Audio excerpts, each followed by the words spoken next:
In Virginia during a wrestling match, Cybersecurity Administrator Daniel turns around when Casper grabs his bag, asking him to slip it off. Daniel refuses to let go and asks about his girlfriend, but an agent points a gun at him and takes the bag away. Outside the building, the agents check the contents of the bag, revealing that Daniel stole many important files. Soon Daniel is brought out by Casper and discovers that this operation is led by his boss Noah, the head of a secretive government contractor known as the Wardeck Corporation. When Daniel asks about his girlfriend, Noah lets his hostage Jane reunite with him. Then Noah puts on a glove to grab a box from the bag, but it's empty. At the same time, Daniel also puts on a glove and pulls a mysterious device from his pocket, using it as a threat. The agents get ready to shoot, but Noah stops them because they could accidentally activate the device. Daniel retrieves his bag and gets in a car with Jane to escape, ignoring Noah's warnings about changing the course of history. Afterward, Daniel calls Hugo, the leader of a team of former Wardeck's employees who are working on exposing all of the company's secrets. Daniel wants Hugo to send someone to pick up the bag, since he only agreed to steal the files. However, Hugo asks him to protect those files until another person is activated too. After the call ends, Daniel destroys the phone so it can't be tracked. Now they need a safe place to hide. At Wardeck's headquarters, Caper informs Noah that Hugo didn't come to work and his desk was cleaned out. He's also discovered that the second device is missing from deep storage. They only have the third one, which is locked down in the cold room. Moments later, Jane and Daniel arrive at a convent. To Daniel's shock, Sister Mora hugs Jane to welcome her and he learns that his girlfriend used to be a novice. After Mora takes care of her wounds, Jane proudly asks Daniel what's going on. He explains that 8 years ago he did 19 months in prison for cybercrimes, and when he came out he was hired by Wardeck thanks to his record. 3 months ago, he discovered some important information that he believes should belong to all humanity. The next morning in Kansas, TV meteorologist Margaret tells her boyfriend Jackson that she wants to move again because she hasn't found the place where she's supposed to be. However, Jackson is tired of moving all the time, especially now that he's found work as a musician here. Their conversation is interrupted when a cardinal lands on their table. As if in a trance, Margaret stands up and stares at the bird until Jackson chews it out. Then Margaret starts looking sick and Jackson asks if she's okay, only for Margaret to answer in Russian.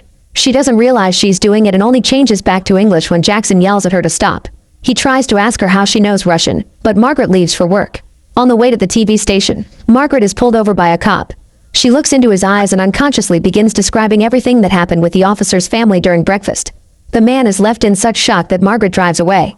At the KCXE studio, the hosts are getting ready to talk about the global state of politics, which is on the verge of a nuclear war. They brought an expert from Korea who can't speak English, and Margaret shocks her coworkers by speaking perfect Korean to him. Once again, she doesn't realize what she's doing. When it's finally time for the weather report, Margaret gets unusually nervous. Suddenly her English turns into a very strange language full of weird noises, then she passes out. At Wardeck, Noah is arguing with the military and FBI over the loss of information. He's interrupted by an agent, who shows him Margaret's clip since it just went viral. The language matches the intel in the company's database, so Noah sends a team to Kansas. At the hospital, the doctor runs several tests on Margaret while Jackson watches with worry. However, they all indicate she's in perfect health. When Margaret sees some strange men in the corridor, the doctor tells her that they're FBI, but Margaret stares at them and concludes they're lying. Then the doctor asks Margaret about the traumatic event that happened when she was 10, but she says she doesn't remember it. She pretends it's fine, but Jackson reveals that she has nightmares about butterflies in a big house. He also says that she sings in her sleep. After the doctor leaves, Margaret stares at the men again. She detects Daniel's name and senses that these guys want him dead, so she asks Jackson to help her escape. On the way home, Margaret receives a call from Hugo, who tells her he's been waiting a long time to meet her. He assures her he's a friend and offers his protection. Suddenly Margaret recites a phone number and realizes it belongs to Daniel. Hugo tells her to destroy her phone and not to go home, promising that her new ability will guide her to the right place. Margaret puts the phone on the ground and makes Jackson run over it with the car. Then she asks him to take her north because she senses Daniel is there. At the convent, Jane and Daniel are picked up by Santiago. As they drive down the road, the couple has to hide every time they see a Wardeck car pass by. Eventually Santiago drops them off in an abandoned house in the middle of a farm. Daniel notices the animals in the backyard and feels like he can read the emotions in their eyes. Jane demands the rest of the explanation, so Daniel plays her some of the stolen footage on his laptop. It turns out that Wardeck has been hiding aliens for the government and experimenting on them since 1973. These experiments put the aliens in terrible pain, and these devastating recordings are what Hugo uses to convince employees to help him expose the truth to the entire world. Jane starts crying and the alien screams get so bad that Daniel has to close the computer. Jane wonders if it's a good idea to tell humanity about the aliens because they may see them as deities and stop believing in God. She believes that God is who keeps whole civilizations together. An argument ensues, but Noah refuses to listen to any religious argument. In Wardeck, Noah makes his team connect him to the third device, which they stole from the aliens. Noah closes his hand around the object and tries to focus on a picture of Daniel, but he only sees him for a second before he has to quit because he almost passes out. Casper wonders if Daniel is an experiencer since the device doesn't work on those people. Then Noah tries again but with a picture of Jane. This time the device works and Jane starts feeling dizzy. She fights this strange feeling but Noah wins, revealing that the device allows him to take control of her. He moves her arms to test it before letting her regain consciousness, and a terrified Jane immediately starts praying. At the same time, Daniel is outside talking to Hugo, who sends him the viral video claiming this is the person they've been waiting for. Daniel doesn't realize she's talking in an alien language. He just hears "Don't be afraid of what you don't know." A surprised Hugo tells him that Santiago will pick him up to take him to Kansas in the morning. At that moment, the plants around Daniel start moving to form crop circles. In the house, Noah communicates with Jane, thanks to their mind link. He asks for her location so Jane pushes her crucifix into her hand, forcing her body to wake up. Unfortunately, Noah quickly reappears and asks about her location again. Jane doesn't know where she is but she's forced to tell him about the convent and the road they took when they left. Her crucifix makes her hand bleed and she has to drop it. Jane's directions allow Noah's team to find the house. Using the device is making him very ill and the medical team worries but Noah keeps talking to Jane, saying that the truth will destabilize the world. If Daniel tries to escape again, she must stop him. Jane tries to refuse, so Noah forces her to grab a knife. On the road, Margaret has a sudden feeling and desperately takes Jackson's phone to call Daniel. She tells him that they are going to his location to kill him and he mustn't return to the house because Noah dove on Jane, although she doesn't know what that means. Jackson is tired of hearing all this nonsense and takes his phone back before she can say more. A confused Daniel realizes the call was true when he sees cars in front of the house and decides to carefully sneak around. Once all the agents have left their cars, Daniel gets inside one and tries to drive away. The agents hear him and open fire, causing him to panic and hit 2 trees before he finally reaches the road. As the men get back in their cars to follow him, Daniel crashes into the house to rescue Jane before returning to the road. During the chase, Noah controls Jane again, making her pull a knife from her sleeve. At that moment one of the cars hits Daniel's vehicle from behind, causing Jane to drop the knife and weakening the link. Jane grabs the knife but hesitates to move because Daniel keeps saying her name. A desperate Jane fights against Noah's control and the knife ends up stabbing her crucifix wound instead. She screams in pain and Noah feels it too, causing him to drop the device and end the connection. The team surrounds Noah when he collapses from a seizure while Casper picks up the device with his bare hand. It turns him invisible, only to return when he drops it and immediately passes out. On the road, the agents open fire, destroying many windows in Daniel's car and even a tire. As he tries to keep control of the car, he crosses a bridge rather clumsily, and the agents don't see the roadblock until it's too late. The front vehicle crashes and blocks the way for all the others. As Jane realizes what happened, she clings to Daniel in tears, but he assures her it's not her fault and that Noah did it. He then makes a turn onto an alternate road, but unfortunately he has to stop the car on the edge of a cliff. They can hear the agents approaching, so the couple puts a rock on the gas pedal and lets the car fall off the cliff before running away. When the agents arrive, they see the vehicle in the river and start organizing an underwater search. At a gas station, Margaret tells Jackson that she finally knows this is where she's supposed to be and compares it to the flow of his music. She also says they need to go east now to find Daniel. Jackson pretends to be cooperative and enters the store, where people are going crazy for supplies because war is coming. He secretly calls the doctor and gives her the address, asking her to pick Margaret up since she's getting worse. When Jackson comes out, he discovers that Margaret and his car are gone. A child in another vehicle gives him a message from her. She loves him, but she's going east. In the evening, Daniel and Jane hide in a motel, and Daniel can't stop writing math equations in the motel's notebook. He calls Hugo to tell him that he now remembers terrifying animals looking at him and he couldn't look away until they did it first. Daniel suspects that Hugo recruited him for other reasons besides his math skills and Hugo confirms it, but he refuses to explain. When Daniel asks about his missing childhood memories, Hugo promises it'll all become clear soon and mentions the letters KCXE. Afterward, Daniel hides everything in the room that contains the motel's name in case Noah acts again. When Jane comes out of the shower, he shows her the viral video. She says she only hears gibberish, so Daniel admits he can understand it as math that turned into English in his head. That's the equations he's been writing. Before they go to sleep, Jane asks him to tie her to the bed since she can't be trusted. In the middle of the night, Noah takes control of Jane again. She can move her leg just enough to poke Daniel's hand, since he's fallen asleep with the equations in his hand. This paper shows Noah the motel's name and address. Soon both Santiago and the agents arrive. All the lights awake Daniel, who immediately unties Jane so they can hide in the bathroom. Then he gives her money and the box with the device before making her escape through the window. The agents break in and capture Daniel, who fails to defend himself. Seeing all this, Santiago informs Hugo on the phone before driving away.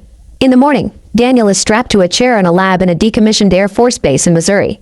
Noah wants him to share the location of the device and all the names of the people helping Hugo, so he gets an injection of truth serum ready. At the same time, Margaret also arrives at the base and a guard tries to stop her. With her power, she tells him his name, his ID code, and today's password, so he lets her pass. At the next checkpoint, she uses the same password on another man and pretends that she was summoned by Noah, so this guard agrees to guide her to the lab. When Margaret bursts in, she and Daniel share a special look. Noah immediately grabs her, so she manipulates his mind to make him think he's looking at his late wife. Casper tries to pull Margaret away, but Noah immediately attacks him, telling his team to leave her alone. Then Margaret holds Daniel's hand and they realize they know each other. They leave the lab together and a guard tries to stop them, so Margaret transforms into his dead grandfather to make him step back. Several guards try to stop them next, yet Margaret keeps using the same trick over and over until they reach the car to escape. On the road, Margaret explains to Daniel that she can learn everything about a person and mentions his time in prison. She tells him that she gained this power after she was visited by a bird, and Daniel guesses it was a cardinal. He shares that when he was 20 he was visited by a cardinal in college, and suddenly he became a math genius. 8-bit binary data is like English to him. Daniel felt very strange and lost all his friends, so he was alone until he met Jane. Suddenly Casper hits their car with his and starts pushing it toward the tracks, where a train is currently passing by. They can't jump out because Margaret is standing on the brakes, which is the only thing preventing the crash. Casper pushes harder and the side of their car gets stuck on the train, so it's dragged along the tracks. Daniel kicks the windshield until it comes off, then the duo climbs on the hood to try to reach the train stairs. At that moment Casper drives near them and opens fire, but all the shots fail and he runs out of ammo. As Daniel manages to reach the stairs, Margaret starts slipping off. There's another train coming, so she's forced to make a risky jump. Thankfully Daniel catches her and the other train only destroys the car. After sneaking inside the train through the roof, Margaret has a panic attack. She hates the feeling of her hands trembling because it reminds her of her father's Parkinson's. Daniel talks to her to keep her anchored to reality and puts her hands on a string instrument he finds in the train, which finally helps her calm down. Sometime later, Noah takes over Hugo's mind and asks if Daniel is an experiencer, which Hugo confirms. Noah guesses that an alien codenamed In Vivo 17 told Hugo to recruit Daniel and reminds him that their interests can't be trusted. However, Hugo has learned that empathy is an evolutionary advantage and reveals he helped In Vivo 17 escape 5 years ago. When Noah calls him mad, Hugo says that Noah is the one who went mad after losing his wife. Noah may see the truth about the aliens as a virus, but Hugo thinks it'll establish order across the entire world. Suddenly Hugo's team comes looking for him. He tries to kick them out, but it's too late. Noah has returned to the lab and is looking for those team members in the employee database. As soon as they identify them, they start tracking their phones. Meanwhile, Jane calls Maura to ask for her guidance on the subject of extraterrestrial life. Maura points out that the Bible doesn't deny the existence of aliens and that they wouldn't shake her belief in God. Then Jane asks her to search the internet for the meaning of KCXE.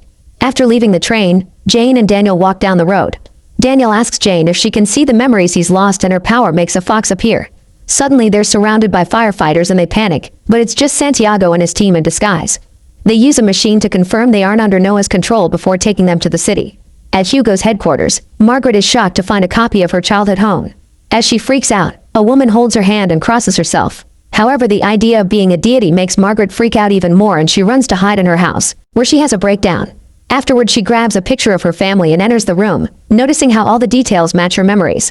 Hugo comes to explain that he built this to create a passage to the experience she had when she was a child, revealing that Daniel shared it with her. At first, Margaret refuses to revisit the traumatic day, but Hugo convinces her to do it because it'll give her purpose and enlightenment. After the team connects the duo to their machines, Hugo brings out one of the 3 devices and makes Daniel and Margaret hold it at the same time. Margaret looks around the room and remembers the night she had been singing in bed when suddenly a group of animals appeared in her room. Daniel can see this too and he freaks out, but Hugo assures him it's fine because the aliens present themselves as animals to calm humans. The memory shows little Margaret following the animals into the forest, where she found the house that now haunts her adult dreams. When she entered it, she was assigned a table next to little Daniel, who was having a panic attack. Margaret grabbed his hand to calm him down back then and they repeat the gesture now as they remember everything. Then the aliens held their faces while special devices gave them their complementary powers. In the present, the device shuts down and the memory ends. However, Margaret reactivates it and sees herself as an adult on the table, reconnecting to the aliens to stabilize their abilities. Now the duo is ready to act. At that moment, Noah and his men surround the building. Margaret grabs the alien device and uses it to make the house invisible with the team inside. When the enemies break in, they use a scanner to confirm that there are people here. Margaret tells the team to run through the back door, so Noah makes his men follow the sounds of running and the splashes on the water. However, when the agents run ahead, they end up crashing into the house. As Margaret struggles to keep control of the device, the whole group boards the fire truck. The agents try to follow the glimpses of the device's light only to crash into the truck too. Invisible team members move the fallen men out of the way before Santiago turns on the truck's siren. The noise makes the enemies run away and the truck manages to leave the building, running over several cars in the process. Once they're far enough, Margaret lets go of the device, which quickly disintegrates. Moments later, the team makes it to the KCXE studio. Using her power, Margaret convinces her boss to let her do a special transmission, and soon the whole crew is helping. Daniel begins uploading all the footage from the stolen USB sticks to the satellite feed, and Hugo welcomes a truck with a mysterious delivery. When Noah's men arrive, they quickly infiltrate the building and cut down the power before destroying the generators. Then Noah guides his agents to the main studio to try to kidnap Margaret. However, Jane arrives first and gives her the last device. Margaret uses it to power the entire building, and the bad guys have no choice but to step back. Now the transmission finally begins, and Margaret announces that this is Disclosure Day. After explaining what the government has been doing to aliens for decades, Daniel plays the footage. Since it's on the satellite, stations around the country confirm it's real and interrupt other shows to play it as well. Soon people all over the world are watching the horrifying videos on their phones, and the soldiers who were getting ready for war are frozen in their spots. The footage shows several years of amazing spaceships arriving on Earth and the US government always kidnapping the aliens for their experiments. People are crying as the last video ends, but the transmission isn't over. Hugo brings the special delivery to the cameras, revealing it's the alien he helped escape 5 years ago. This alien touches Margaret's and Daniel's shoulders before whispering something into Daniel's ear. In turn, he translates it for Margaret, who moves to the camera to share the message with the world.